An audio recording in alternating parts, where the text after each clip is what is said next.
use Green's theorem to evaluate.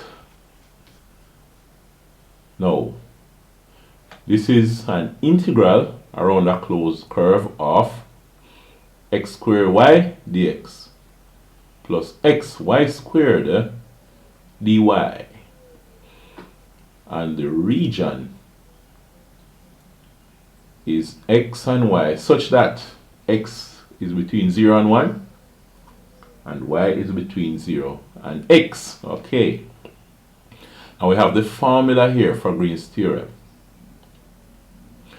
Now let us just see what the region looks like. Alright, let's say you have your x and y axis here. Now this is the x axis, the y axis. X goes from 0 to 1. Let's say 1 is here. Okay, now y goes from 0 to x. This shows you that the line you're looking at is y equal x, because when y goes from 0 to x, y and x will be the same thing. When x is 1, y is 1. When x is 2, y is 2, and so on and so forth. Alright? So there is a line here in the form y equals x. So you can see when you have x is 1, y is 1. But this line is y equals x. Alright? Now with Green's theorem, you're going around the closed boundary. Let me just draw a solid line here. Alright? Okay. Now the formula. Well, this is just to look at the region. If you're doing the direct line integral, you would use this diagram. But we're using Green's theorem. Notice what Green's theorem says. It says that the integral around a closed curve of m dx plus n dy. Well, previous formulas that I use, I'd said p dx plus q dy. Same argument. You can use any letter you want, whether a dx plus b dy or c dx plus d dy or whatever it is, any letter, as long as the left and right hand side match. So it's around it. It's a double integral of, alright, here is partial n by partial x minus partial m by partial y. dA, no, dA means dx dy, or it would be dy dx. I think it would be more convenient to use dy dx, but we'll see whether I need to switch it around or not. But the fact is, what is m? Clearly it says the integral around the closed curve here is equal to x squared y dx. So you have x squared y dx. It means that x squared y is m. You see that? Plus xy squared dy. So we have xy squared dy. We have dy and dy here. So clearly xy squared is equal to n. Alright? Now, here you can see that m is equal to x squared y and n is equal to xy squared. Oh, I wrote big M and n down here, but so I want everything to match up together, so I'm going to just put the big M and big N here. Let's be consistent and put everything neatly in order. Alright? So there you go. Now, you're going to need the partial derivative of n with respect to x based on the formula.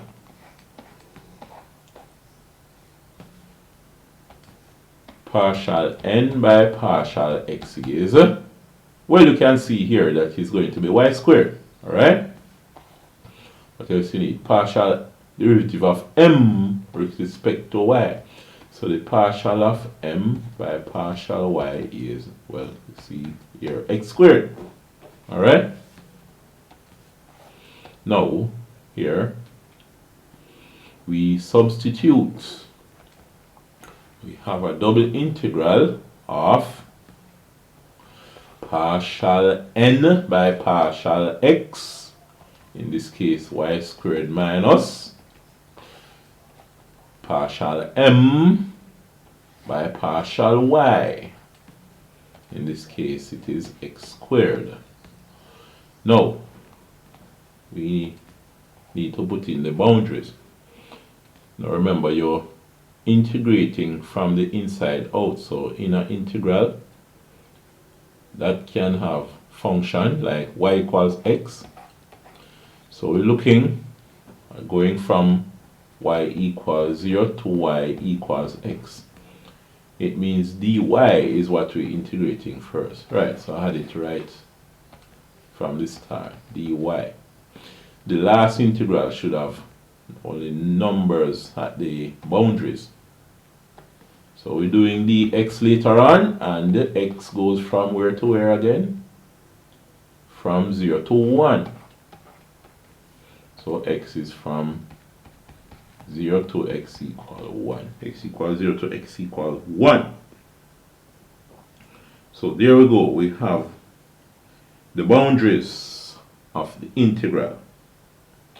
Now, you're going to differentiate the function with respect to y. Now, I'll just write the integral from x equals 0 to x equals 1 dx. Just written down that we're going to do it later, but right now we're doing integral with respect to y. We're going to do integral dy.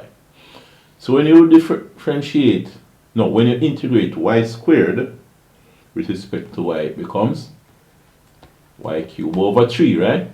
Minus, what happens when you integrate x squared with respect to y?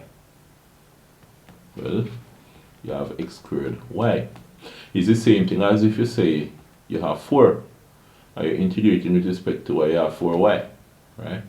Because remember, we're integrating with y being the variable dy. Y is changing, so we treat x as if it's just a number, just as if it was 4. Okay, it's a definite integral, so we look at the boundaries. It's from 0 to x. Let me bring this dx. I wrote it a bit far, but I wanted enough space here. So later on we'll do the integral from x equals 0 to x equals 1 dx, but I write it here as a reminder. Now what's happening here? We're going to substitute the upper boundary for y cubed. Y is x, so y cubed is x cubed over 3 minus, we have x squared times y. Y is x here, so it's x.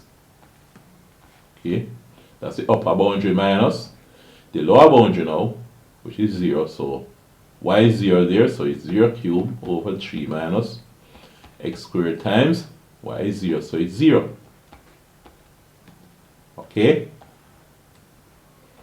so now we're going to integrate from x equals 0 to x equals 1 dx later on, but for now we have x cubed over 3, x cubed over 3 minus, well, in this case it's x cubed dx. Let's simplify this thing a bit now. We're going to integral from x equals 0 to x equals 1 of, now remember, this is really 1/3 x minus 1x, right? Now is x over 3 minus, x cubed over 3 minus x cubed. So it's 1/3 x cubed minus 1x cubed, right? Now what is 1/3 minus 1? It is negative 2/3. So it's negative 2/3 x cubed you have dx. Alright? Negative 2/3 x cubed dx. What I can do is just put the negative 2/3 outside the integral sign and deal with what we're dealing with here. So negative 2/3 integral from x equals 0 to x equals 1 of x cubed dx.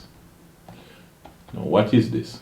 It's negative 2/3 times, now don't forget the number, later on you multiply by negative 2/3.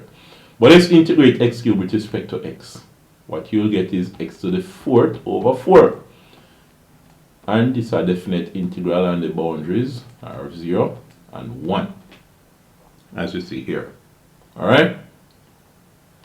So that is equal to negative 2/3 times. Now, the upper boundary is 1. X to the 4. X is equal to 1, so this is 1 to the 4 over 4. Minus the lower boundary is 0. X equals 0 now, so it's 0 to the 4 over 4. Alright? So, what's going to happen here now is negative 2/3 times. Alright, so what we have is 1 to the 4 is just 1 over 4. Minus 0 to the 4 is 0. 0 over 4 is 0. So what we have is, well, 2 into 2, 1, 2 into 4, 2. So it's negative 1 over 3, 2, 6. So you have negative 1/6 as your answer. So quick review. Remember now we are integrating this function. It's a line integral around a closed curve, but we're going to use Green's theorem. So here, this is the formula for Green's theorem. Now this is the region, and we identify the boundaries. Alright? Remember that with Green's theorem, you're doing a double integral. Now you identify m and n. Once you compare the formula for Green's theorem and the formula in Green's theorem and properly identify m and n, you differentiate n with respect to x, right? Partial derivative of n with respect to x, and partial derivative of m with respect to y. And remember, the reason why I said partial derivative of n with respect to x is because n does not have x alone, right? There are other variables, well, one other variable, but we're treating that variable as a constant for now, so it's a partial derivative. When you do your partial derivative,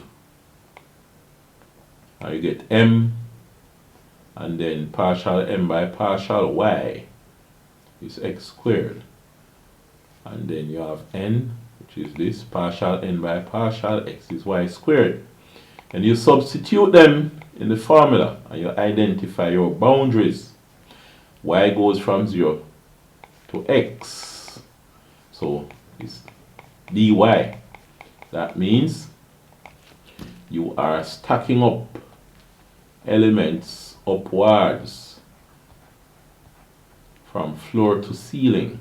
When you go from floor to ceiling, you're going up along y, you're changing y, but you're stopping on the line y equals x.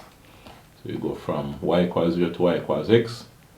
Later on, you're going to stack the other elements sideways, or those strips that you stack upwards, you're going to go sideways. So you're going from x equals 0 to x equals 1. So as you stack up these strips, on the left and the right, on the left you're stopping at 0, on the right you're stopping at 1. Alright? So now you will do your integration with respect to y. It's definite integral, so you get your value there, and then you do your integration with respect to x, and you get your values there. So that's it for now. I'll see you in the next video.